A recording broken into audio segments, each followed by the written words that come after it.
Alright guys, welcome to this new video. In this video, I'll be sharing with you the main reasons why most dropshippers fail when they open up their first store. And everything that I will be teaching you and basically sharing with you today is based on my own experience. I don't say that what everybody else is doing is not true or is not good or that they are lying. No, everything that they have been going through is different than what everybody else has been going through. So, what they have seen on their journey can be super different from what I've seen on my own. So, what I have seen on my own, I will be sharing with you right now in this video. What they say themselves, I don't know. I don't know anything about that. I don't care too much, to be very honest. I'm just going to be basically laying down the things that I have seen on my journey and the main four reasons why most dropshippers actually fail and why others succeed. I actually think and I believe if you apply and if you understand everything that I will be teaching you today, then you can already save yourself a lot of time, but most importantly, from the beginning, a lot of money as well when you're opening up your first dropshipping store. So, like I said, this is going to be completely raw as well. I have four main reasons why most dropshippers fail. To start off, it's all about, let's say, not optimizing your website. As you know, most dropshippers are active on Shopify, and Shopify is hands down the best basically platform that you can build on because there are so many templates out there that you can use for basically free from the start. There are paid themes out there to actually stand out from your competition, and every application on there has been, let's say, approved by Shopify itself in order to operate on every single theme that you can use. So, the reason why 99% of the e commerce businesses out there are basically using Shopify is because it's, first of all, the most convenient. You have a very good overview for your analytics in order to understand your data, in order to analyze your ads and products from, of course, both Facebook, but also in Shopify accordingly, and it's just super hands-on. It's super easy to use. I use it myself. The people that I've teach basically to do the same are also using Shopify, and the biggest brands out there are doing the same from what I know. So with that being said, the main reason, like I said, reason number one is basically that you're ignoring website optimization. And first of all, before we dive into it, it is basically very important to understand that your funnel, which basically means where your, let's say, customer needs to go through, like the customer journey, right, starts with basically your ads, because your ads is the first touch point where you will basically get in contact with your customer, right? Or let's say your ideal client who should be eventually become a paying customer. But if your ads are, let's say, not working, the first part of the funnel from that point, then you will not see that specific lead or, let's say, potential customer go through to your website. But if your website is not optimized and your ads are performing really well, it is still a missing piece of the chain in order to get the customer, who's a potential customer, to actually a paying customer. So there are several basically phases where the people are going through that you would like to basically have, buy your stuff. But to understand what basically what they need and what their, let's say, intention is, you should also understand that the entire customer journey should be, let's say, completely optimized in order to have that client actually pay you for the goods that basically they want, right? Or let's say the products. So to start off with website optimization, there are a few tips that I would like to share with you. But just to directly tell you the truth, it is very hard for me to just like where I'm telling you right now, okay, this is how a perfect website looks like because I cannot use any graphics here, right? If you want more information about that, I dropped the link in the description that you can join my free school community. And it's completely free, no like expenses or whatever that's going to be on top of your head when you join it. No small letters, nothing. You can join it for free. And in there, I have more than 12 lessons on how to create your store if you're a complete beginner, based on basically everything that I will be teaching you in those videos. And you can literally follow me along. So if you want that, just feel free to join. And from there on, we see each other on the inside in school. But for now, what is important to understand is if you want to use a proper website, don't make it over, basically don't overcomplicate it, because if you look at the biggest brands out there like Nike, like Gymshark, like the Udi, for example, right, the biggest brands out there, then everything that they have done, I can guarantee you they've tested. They have tested the colors of the buttons that worked well. They have tested the, let's say, the approach, like from, let's say, your homepage to your product page to your checkout. Literally anything that you can think of, they have tested from A to Z, to actually the payment methods which to use as well per country, right? So if you're having no clue how your website should look like, of course you can literally join the school community right now. But it's important to understand as well that you do research yourself. What are the things that you like in terms of, shopping on a website? Because most likely you're yourself, basically your ideal customer, or you understand your ideal client, or at least you should, because that way you will be able to target those people better, because you have a feeling of what that people should like and what you should provide from that point, right? And I would not recommend, what most people would tell you is actually ask your parents, ask your family members what they like and what they think of your store. They're not going to give you basically the feedback that you need in order to get better. They are very polite in that way. I've had basically the same thing. They wanted to give me feedback. It was a shitty website when I look back at my first website, but they said it was perfect. And that is just because they don't want to hurt me. But the best feedback that you can get is from your customers. So what should you do? You should launch your products and launch your website when it's 80 or 90% done and good, instead of 100% and perfect. Why? Because if you're willing to get it 100% perfect, you're going to look at the smallest details out there, from, let's say, your spelling on your, let's say, in your About Us page, and all that kind of stuff that doesn't matter from the beginning. In the beginning, it's all about creating that momentum, getting that feeling of maybe getting your first sale, or let's say launching your first ads, right? Getting that, let's say, that energy that you need in order to drive yourself forward. And the best feedback that you can get is from the customers that you're willing to target, who may basically maybe add the product to the cart, but they did not make the purchase. So what do you do next? What I do, and what you can do as well, this is a huge tip for you, is if you're doing your customer support yourself when you're a complete beginner, or if you already have a customer support and you haven't done it, apply this directly. When you are having basically abandoned carts, where people basically clicked on the website, they clicked on add to cart, but did not make the purchase, reach out to them, because you've collected their email address. Ask them what the main reason is why they left their cart. You are gonna be actually surprised with basically the feedback that you will gather from them, that you can actually use to optimize and improve your website. Because those people, they don't give a shit about yourself. They only care about the product that they wanted to buy, and there's a main reason why they did not do it. Maybe there's like, a thing that, they didn't have the credit card by hand. But most likely it's going to be a thing that you can improve in order to have them, basically to get them convinced, right, the next time that they join. Or let's say for the next customers who got through your website, most likely they have the same thing. So you can optimize it from the feedback that you got from your lost clients, or maybe you can even get them back when you actually know how to copyright and get these basically clients with an email back to your store, right? But that constructive feedback from your clients is the most valuable feedback that you can get. So what you want to do is to basically be up and running as soon as possible. You don't need to have your website 100% perfect. That extra 10 or 20% that you want to actually include in order to go live and be qualified to go live, what you think yourself, is actually going to take you even more time than the first 80% from your website that you already have, right? What is actually good in order to actually launch. From that point, you want to basically get of course, get the feedback from clients in order to optimize it. And of course, you should have a website that is good to operate, right? That should actually at least be able to collect payments. So your entire back end should be in place. What are the payment methods that you use? Are you using free shipping? So my big suggestion to you right now, and a quick tip, is to actually use always free shipping. Include the shipping price within the product price.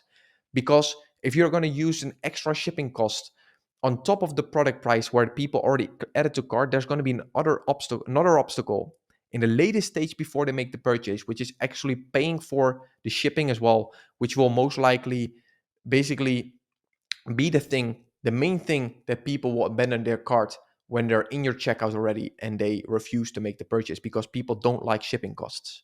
When you include the price inside, let's say, the actual selling price of your product, and you give them free shipping, even though it's the exact same price, you will see bigger conversions. That is already something that you can directly apply. So we always charge free shipping. Okay. Besides that, if you actually want to include products to your store, you want to actually copy a store, which is also possible nowadays, you can use the app called Copy with a K. Literally, you can do product research in, for example, Germany, and you can target yourself in, let's say, if you want to use the Netherlands or Sweden or whatever country you would like to use as your target country where you're going to set up your store in that native language. That is super important. You can go to, for example, the German market or maybe even the Swedish market itself. You use the Copy app with a K, and you can literally copy that store onto your own theme library in your own Shopify account within seconds. It's not going to be easier than that. And from that point, of course, you can and you should actually tweak the things on your own website in order to make it basically to give your own touch on it, right? To make it even better. So with that being said, if you do that and if you have your website completely up and running, just test. That's the best feedback that you can get in order to then optimize it, right?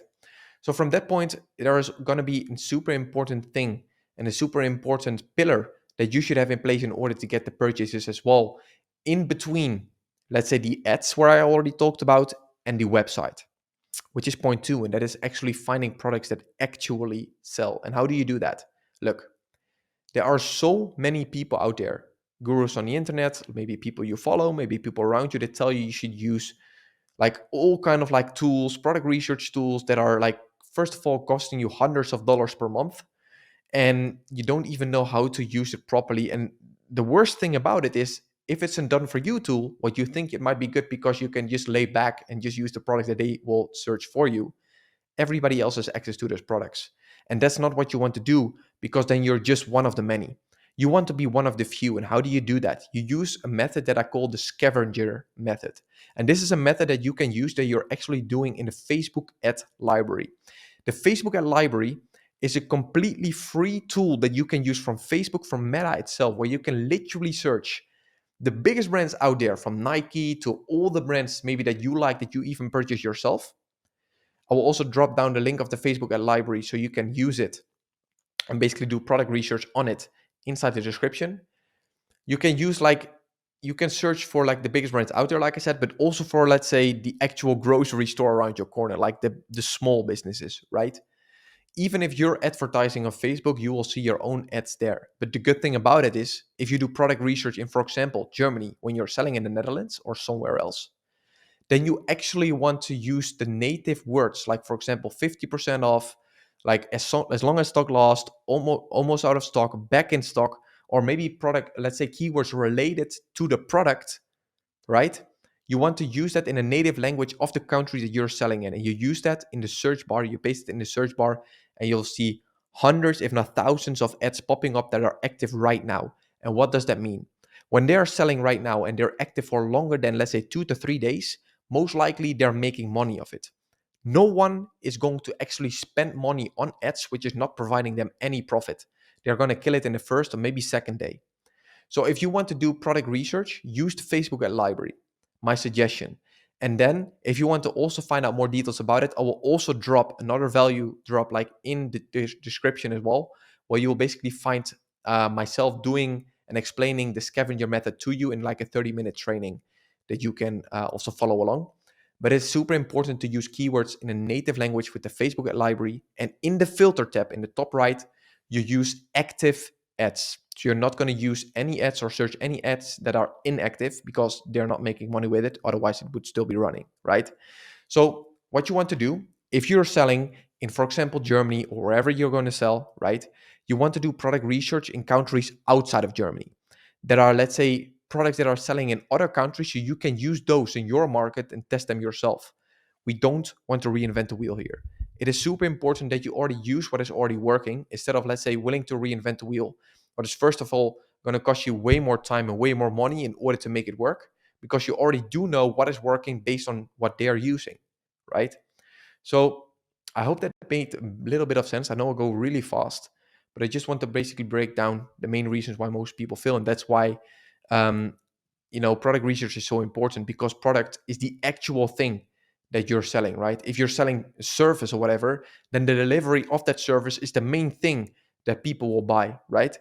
And the same is true for products. Like if you have a very good website, you have very good ads, but your products fail, like it's shitty, and you're going to use products that are outdated, it's going to be super hard to make them profitable, then you will just most likely waste a lot of time and a lot of money. And I want to prevent you to do that. And that's why I would suggest maybe just look at the video. It's just like I said, anything that I do here is not to sell you anything, okay? It's literally, if you just use the link in the description, you can get all the free resources like for completely zero cost. And you can use it in your advantage. Because this is exactly what I needed when I started my own dropshipping store back in 2018, right? So I hope this helped so far. The third pillar I would like to tap into is, of course, the ads itself.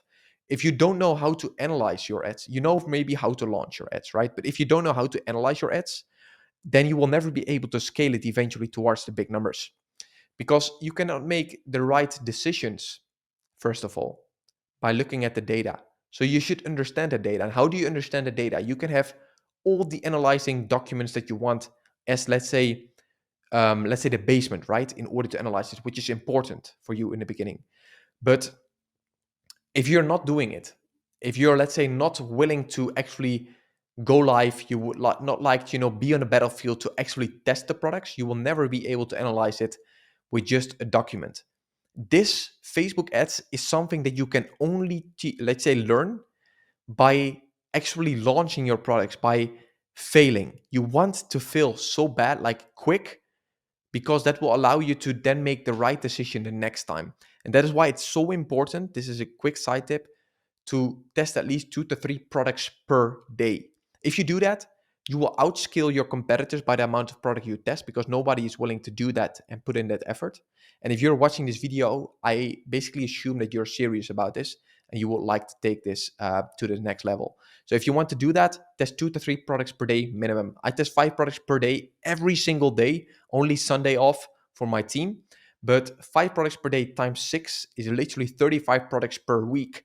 If you're testing 7 products per week, I scale the shit out of you, because I test 5 more products, 5 times more products in a week, in a month, and in a year, which allows me to test and basically find quick winners 5 times faster by also applying the right product research. So if you have your website in place, you have found your winning products, and you test the products 2 to 3 per day, then I can guarantee you, if you do it correct with the product research, there is no way that you won't see success. No way. Literally, there's no way you cannot see any success by the end of this year. I can guarantee you that, even faster, if you're like, depending on how quick you are and when you see this video, right? So with that being said, like I said, you need to understand how to analyze your data. And to go through that, it is literally going to take me 4 more hours to talk. But I will basically lay down the main things that you should understand in order to analyze data. Look, most people think that the analyzation of Facebook is the main thing that you should focus on. Of course, it is super important to understand that, because like I said, if you remember what I said in the beginning, your Facebook ads is the first basically phase where your, potential customers will get to know your product, get to know your brand, or let's say your store. So from that point, you should always analyze first your ads before you analyze Shopify. I will dive into Shopify in a second, because most likely people are not even doing that. They only look at Facebook. But if you have very good Facebook ads, and what do I mean with good Facebook ads? First of all, you need to set up your columns correctly. You should focus on your CPC, your cost per click, your CPM, your cost per mil, let's say how much you're paying for, let's say, that 1,000 eyeballs on your ad.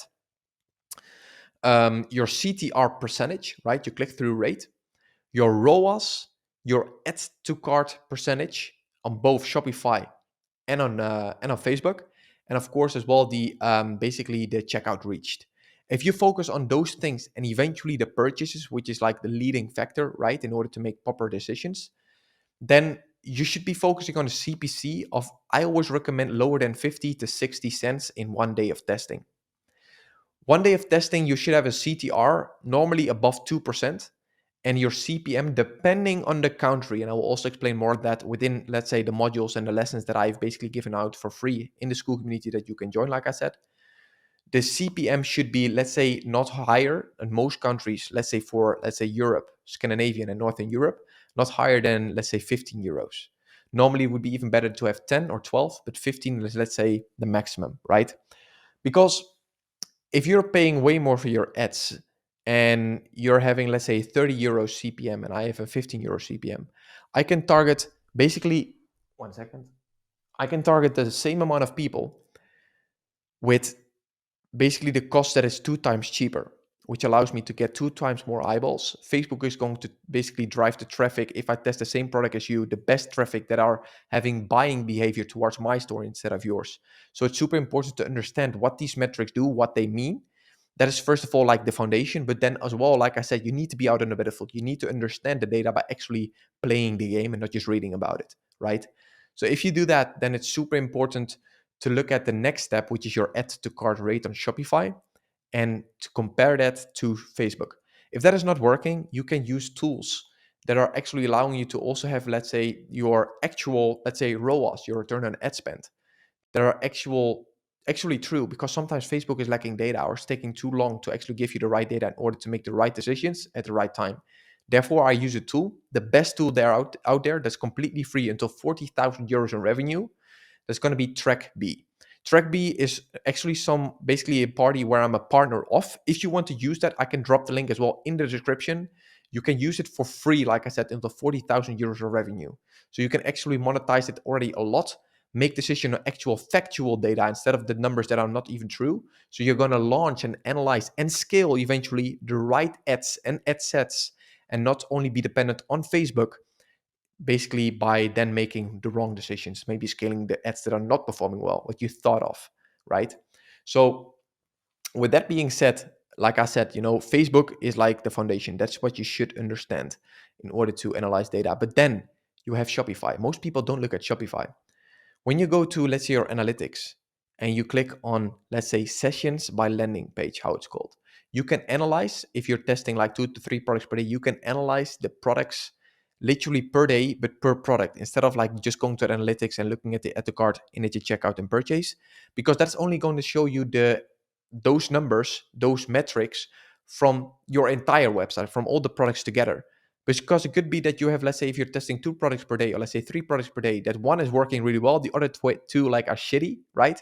And then you make a decision to, let's say, kill your ad, which is maybe doing really well as well for one product, based on the overall metrics of all 3 products combined. And that's something you don't want to do. This is a huge mistake, because most likely you're going to kill ads which could actually make you a lot of profit. So you want to do that by going to the sessions by landing page. Then you're going to analyze on first 1 day, then last 2, and then last 3 days, to make basically decisions not only on today, if you're advertising it for a longer period of time, but based on, let's say, 2 and 3 days as well, to then see how your ROAS overall is, so your return on ad spend. And if it's profitable, if you have a conversion rate that's also really good in Shopify, then you can make the right decisions to, from that point also kill the ads that are not giving you anything in return, and to maybe optimize the ads that are actually giving you returns. Like, for example, the one ad of the 3 that is actually performing well, right? So from that point, it's super important to just look at to look at ads by Shopify itself, to make the decisions on the sessions by landing page per product. Look at the conversion rate. And if you see that the conversion rate, for example, is lacking, but your ads are really working really well, then you should just go to Shopify and optimize your landing page, because that's like the second phase, right? Of, let's say, of your entire funnel that should be working. So yeah, it's going to be super important to look at the data in Shopify as well, to make then the right decisions for yourself. So yeah, with that being said, that was basically the third pillar that you should understand in order to analyze your ad data, but also more importantly, sometimes your Shopify data, when your ad data is actually giving you the right, basically KPIs, right? Your right metrics, to then in Shopify make the right decision and maybe change something in order to improve your offer, or to improve your, let's say, product, or maybe something in a checkout. When you see like everything is working well until the checkout, then you might need to look at how you set up the checkout settings in order to make changes from there on to make the product a winner, right? Because like I said, most likely a product's not directly going to be a winner from the beginning. You should make it a winner based on the data that you get from the customers that you drove towards your store, right? So the last basically and quick pillar that you should understand as well, why most people are actually failing when they're dropshipping, and this is super essential, is basically a poor supplier communication, right? If you have poor supplier relationships, or let's say you have a very shitty product quality, let's say your backend, right? Then I can tell you right now, it's not scalable for long term. You can have basically quick wins from the beginning, but if you have poor supply communication, or you have, let's say, or even worse, let's say, shitty product quality, you can have very good basically numbers in the front end. But if your back end is lacking, if the quality, if you didn't do a quality check, for example, for fashion, right, that you put your product, like your polo, your shirt, whatever it is, on a mannequin before you scale it, when you already have good sales from it, right? So before you even spend more money in it, you want to do a product quality check with your supplier. But to do that, you should first have a supplier that you can rely on. So to actually have a relier that you can, basically a supplier that you can rely on, you should first build that relationship. You should basically call with that person, right? In order to understand what they do, basically who they help, who the customers are, and what your vision and mission is with your company, in order to do long-term business with them. Most people are overseeing that, but it's super, super essential. If you have basically your backend is literally lacking everything that you can think of. You have bad customer support. You're not treating customers the right way, how you want to be treated. Then you will see maybe good, basically like profits that you think of in the beginning, in on the front end, because you're making sales, but you will see a hell of a returns. Like, you don't want that. You're gonna lose so much more money. You wish you would not have tested that product when it's, first of all, not a qualitative product, or when the supplier, for example, cannot ship it out. So if you want to have as a reliable supplier as well, I will also drop my supplier from CJ-Dropshipping in a link with my affiliate link that you can use. From there, you can get direct access for completely free. You can use them. I inform them, so you can literally join them. You can join them there, and then you at least have someone you can rely on, and who can actually ship out the products that you want to test, right? By the quote that you get from the supplier for the products that you want to test in advance, so not at the end.